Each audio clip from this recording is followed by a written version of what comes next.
বিসমিল্লাহির রহমানির রহিম। আসসালামু আলাইকুম। চলে আসলাম নতুন এক রেসিপি নিয়ে। বাসায় কখনো যদি কারো সবজি না থাকে তাহলে এই রেসিপিটা ট্রাই করতে পারেন।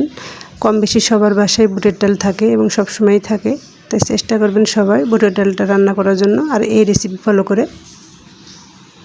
প্রথমে বুটের ডাল ধুয়ে পরিষ্কার করে নিব, তারপর সামান্য পানি দিয়ে সিদ্ধ করে নিব। 15 মিনিট মতো সিদ্ধ করে নিলেই হয়ে যায়। 80% মতো সিদ্ধ হতে হবে, ডালটা যেন পুরোপুরি গলে না যায়।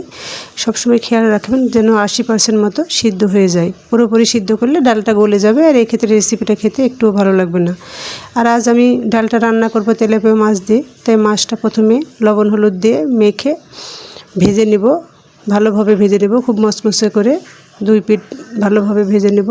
তারপর মাছটা ভাজা হয়ে গেলে মাছটা তুলে নেব। তারপর মূল রান্নায় চলে যাব। প্যানে পরিমাণ মতো তেল দিয়ে দিব, তারপর 2টো শুকনো মরিচ দেব, দিয়ে 1/2 কাপ মতো পেঁয়াজ কুচি দেব। পেঁয়াজ কুচি দেওয়ার পর কয়েকটা কাঁচামরিচ দেব। আমার কাঁচামরিচ কিন্তু লাল হয়ে গেছে, যাই হোক সেই কাঁচামরিচটাই আমি দিলাম। দিয়ে পেঁয়াজ যখন বাদামি কালার হয়ে যাবে এই পর্যায়ে মশলা অ্যাড করব। 1 চামচ মতো আদা রসুন পেস্ট দিলাম, 1/2 চামচ জিরা গুঁড়া, 1/2 চামচ ধনিয়া গুঁড়া, 1/2 চামচ হলুদ গুঁড়া, 1 চামচ মরিচ গুঁড়া দিয়ে ভালো স্বাদ মতো লবণ দিয়ে ভালোভাবে মশলাটাকে কষিয়ে নিব। মশলা খুব ভালোভাবে কষাবো যেন মশলা থেকে কোনো কাঁচা গন্ধ না আসে। দেখুন মশলাটা অনেক সুন্দরভাবে কষানো হয়ে গেছে, উপরে তেল চলে আসছে। এই পর্যায়ে বুঝবো যে মশলা কষানো হয়ে গেছে। আমার মশলা কষানো খুব ভালোভাবে হয়ে গেছে। এই পর্যায়ে সেই সিদ্ধ করে রাখা ডালগুলো দিয়ে দেবো, দিয়ে ভালোভাবে কষাবো, খুব সুন্দরভাবে কষাবো। যেহেতু 80% মতো সিদ্ধ হয়ে গেছে, খুব বেশি আবার কষানোর দরকার নেই। তারপরেও 5-6 মিনিট মতো কষিয়ে নেব, ঢাকনা ছাড়াই 5-6 মিনিট মতো কষিয়ে নেব। কষানো হয়ে গেলে এই পর্যায়ে পানি ব্যবহার করব। এখানে আমার লবণ দিতে আগে ভুলে গেছিলাম, তাই আমি লবণ দিয়ে দিলাম। এখন ভালোভাবে কষানো হয়ে গেলে আমি গরম পানি দেব। কষানো হয়ে গেছে, এ পর্যায়ে পানি দিয়ে দেব।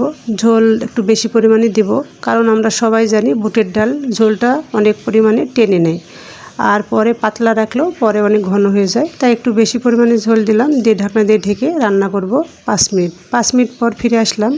এবার মাছগুলো দিয়ে দেব, দিয়ে ভালোভাবে নেড়ে ছেড়ে দেব। দেখুন কি সুন্দর হয়েছে, কালারটা অনেক সুন্দর হয়েছে মাশাআল্লাহ। অনেকগুলো ঝোল আছে, তাই আরও 10 মিনিট রান্না করব মিডিয়াম আছে। 10 মিনিট রান্না করার পর নামানোর আগে জিরার গুঁড়া ও গরম মশলার গুঁড়া দিয়ে দেব, দিয়ে ভালোভাবে নেড়ে ছেড়ে আরও 5 মিনিট রান্না করব। 5 মিনিট রান্না করার পর নামিয়ে নেব। দেখুন কি সুন্দর হয়েছে, অনেক সুন্দর লাগছে রেসিপিটা। একবার হলো এই রেসিপিটা ফলো করে রান্না করবেন, ইনশাল্লাহ অনেক অনেক ভালো লাগবে। যাই হোক, আমার রান্না প্রায় শেষের পথে।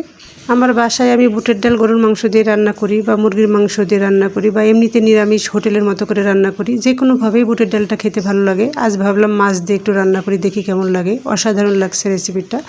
তাই সবাই কেমন লাগলো রেসিপি অবশ্যই জানাবেন এবং আমাদের পাশে থাকবেন, দোয়া করবেন। আল্লাহ হাফেজ।